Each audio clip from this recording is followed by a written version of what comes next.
মুশফিক ও মিনুর বেশ ধুমধাম করে বিয়ে হয়, কিন্তু মুশফিকের কাজের চাপ অনেক থাকায় বিয়ের 1.5 মাসের মধ্যেও তারা কোথাও হানিমুন করতে যেতে পারেনি। মুশফিক একটি বেসরকারি টেলিভিশনে চাকরি করত। এবার তার বন্ধু জিতু তাদের দুইজনকে বান্দরবানে ঘুরতে আসার নিমন্ত্রণ জানায়। প্রতি বছর রাজপুন্না নামের একটি বিশেষ অনুষ্ঠান হয় এই পাহাড়ি এলাকা বান্দরবানে। তাই জিতু মুশফিককে তার নতুন স্ত্রীকে নিয়ে এই অনুষ্ঠানে যোগ দিতে বিশেষভাবে জানায়। মিনু এ ব্যাপারটা জানতে পেরে বেশ আগ্রহ প্রকাশ করে। অগত্যা তারা দুইজন বান্দরবানের উদ্দেশ্যে রওনা দেয়। মিনুর বিভিন্ন বিষয় নিয়ে লেখালেখির অভ্যাস ছিল, তাই সে চাইল এই রাজপুন্না অনুষ্ঠান নিয়ে সে একটি ডকুমেন্টারি শর্ট ফিল্ম বানাবে। প্রতি বছর রাজপুন্না অনুষ্ঠান নিয়ে বিভিন্ন টিভি চ্যানেলে বিশেষ প্রতিবেদন দেখানো হয়। মুশফিকও মনে মনে ভাবে, মিনু যেহেতু একটা ডকুমেন্টারি শর্ট ফিল্ম বানাতে চলেছে, সেহেতু এবছর তার টিভি চ্যানেলে মিনুর তৈরি ডকুমেন্টারি শর্ট ফিল্মটি দেখানো যাবে। 2 দিন ধরে তারা দারুণ সব আয়োজন ও নানান দৃশ্যাবলীর ভিডিও শুট করল। এরপর তারা ঢাকায় ফিরে আসে। এর কিছুদিন পর থেকে মুশফিক তার স্ত্রী মিনুর মধ্যে বেশ কিছু পরিবর্তন লক্ষ্য করতে শুরু করে। মিনু সব সময় পাহাড়িদের মতো পোশাক পরতে চায়। ওই অনুষ্ঠান থেকে মুশফিক মিনুকে কিছু পাহাড়ি পোশাক ও গহনা কিনে দিয়েছিল, কিন্তু মুশফিক খেয়াল করলো যে ইদানিং মিনু যেসব পাহাড়ি পোশাক ও গহনা পরছে তার কোনোটাই সে কিনে দেয়নি। মাঝে মাঝে মিনু একা বসে পাহাড়ি ভাষায় কিসব কথা বলতে থাকে, যার কিছুই মুশফিক বুঝতে পারে না। আর ওই সময় মিনুকে এইসব ব্যাপারে জিজ্ঞাসা করলে সে কেবল হাসতে থাকে। এক রাতে হঠাৎ মিনুর গোঙানির শব্দে ঘুম ভেঙে যায় মুশফিকের। সে দ্রুত উঠে দেখে মিনু ঘরের সোফায় বসে গোঙাচ্ছে। তৎক্ষণাৎ মুশফিক মিনুর কাছে যেয়ে জিজ্ঞাসা করে, এই মিনু, তুমি এত রাতে এখানে কি করছো? মিনু এবার তার দিকে রক্ত চোখে তাকিয়ে বলে, তোরা বাঙালিরা আজীবন আমাদের অত্যাচার করেছিস। সবখানে তোদের আধিপত্য, আমাদের খাজনার টাকা, সোনার গহনা তোরা লুটে নিয়েছিস। এবার তোদের আমি ছাড়বো না। এই কথা শুনে মুশফিক দ্রুত তাদের সংরক্ষিত জমজম কূপের পানি নিয়ে এসে মিনুর গায়ে ছিটিয়ে দেয়। সাথে সাথে মিনু সেখানেই অজ্ঞান হয়ে যায়।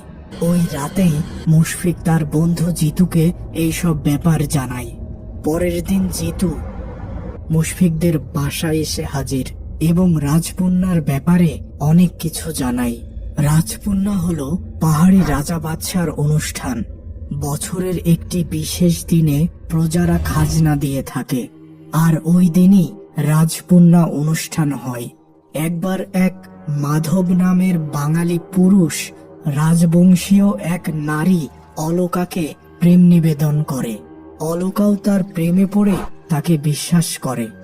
রাজপুন্নার সময় যে সমস্ত টাকা পয়সা, শস্য, গহনা, অস্ত্রাদি পাওয়া যেত সেগুলো রাখা হতো একটি গুপ্ত কক্ষে। সাধারণত রাজবংশের বিশেষ লোকজন ছাড়া আর কেউই ওই গুপ্ত কক্ষের ব্যাপারে জানত না। মাধব সুকৌশলে অলকার কাছ থেকে ওই গুপ্ত কক্ষের ব্যাপারে জেনে নেয় এবং রাতের আধারে সবকিছু চুরি করে নেয় এবং সে অলকার সাথে দেখা করাও বন্ধ করে দেয়। বেশ কিছুদিন পরে রাজার লোকজন মাধবকে আটক করে এবং তার ফাঁসির আদেশ দেয়। কিন্তু অলকা মাধবকে এতটাই ভালোবেসেছিল যে সে গোপনে কারাগারে মাধবের সাথে দেখা করতে চায়। মাধব তাকে আবারও মিথ্যা প্রতিশ্রুতি দেয় যে তাকে ছেড়ে দেওয়া হলে এবার সে সত্যি সত্যি অলকাকে বিয়ে করবে। অগত্যা অলকার সাহায্যে সে কারাগার থেকে মুক্তি পায়। কিন্তু বেশ কিছুদিন পার হওয়ার পরও মাধব আর অলকার কাছে ফিরে আসেনি। প্রায় 1 মাস পরে অলকা জানতে পারে মাধব শহরের এক বড় ব্যবসায়ীর মেয়েকে বিয়ে করে সুখে দিন কাটাচ্ছে। এ ব্যাপার জানতে পেরে ভীষণ অনুশোচনা হয় অলকার। সে নিজের সাথে ও তার পরিবারের সাথে অন্যায় করে ফেলেছে। এরপর অলকা একেবারে চুপচাপ হয়ে যায়। পরের বছরের রাজকন্যা অনুষ্ঠানের রাতে প্রাসাদের বিশাল খোলা বারান্দা থেকে ঝাঁপ দেয় অলকা। আর একটা চিরকুটে সে পরিবারের সবার কাছে মাফ চায় এবং সে এই ধোঁকার প্রতিশোধ নিতে আবার ফিরে আসবে বলে জানায়। এরপর থেকে রাজকন্যা অনুষ্ঠানের সময় হলে এলোমেলো কিছু অস্বাভাবিক ঘটনা ঘটত। যেমন রাতের দিকে ওই প্রাসাদের বারান্দা থেকে অলকার চিৎকার ও কান্না শোনা যেত। এত কিছু জানার পর মুশফিক জিতুকে বকাঝকা করতে থাকে কেন সে তাদের ওই রাজকন্যা অনুষ্ঠানে যেতে নিমন্ত্রণ করেছিল। জিতু জানালো, আরে এটি তো নিছক কাল্পনিক বা লোকমুখে প্রচলিত গল্প ছিল। এমনটা যে ঘটবে সেটা কখনোই কল্পনা করিনি। এরপর মুশফিক তার চাচাতো ভাইয়ের সাহায্যে বগুড়ার একজন বড় মাপের হুজুরকে সমস্ত ঘটনা জানিয়ে তার ঢাকার বাসায় নিয়ে আসে। তিনি প্রথমে দোয়া দরুদ পড়ে মুশফিকের বাসাটি বন্ধ করে দিলেন।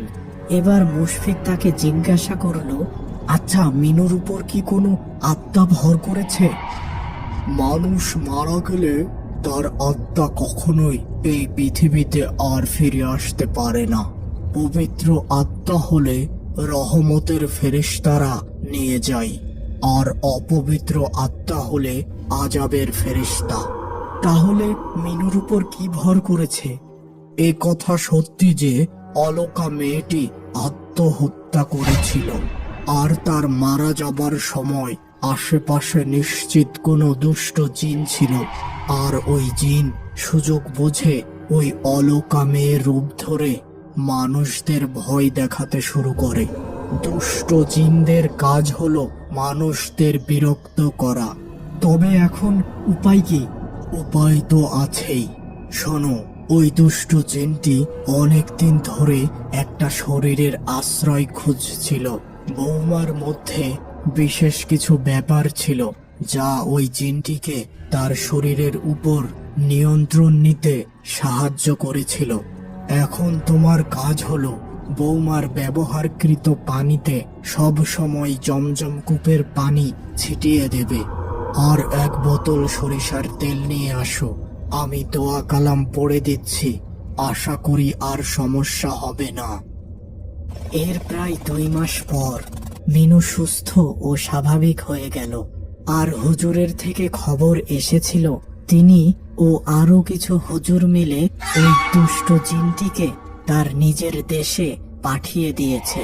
আরো জানান মিনু যেন আগামী 4 মাস ঢাকা শহরের বাহিরে যেন না যায়।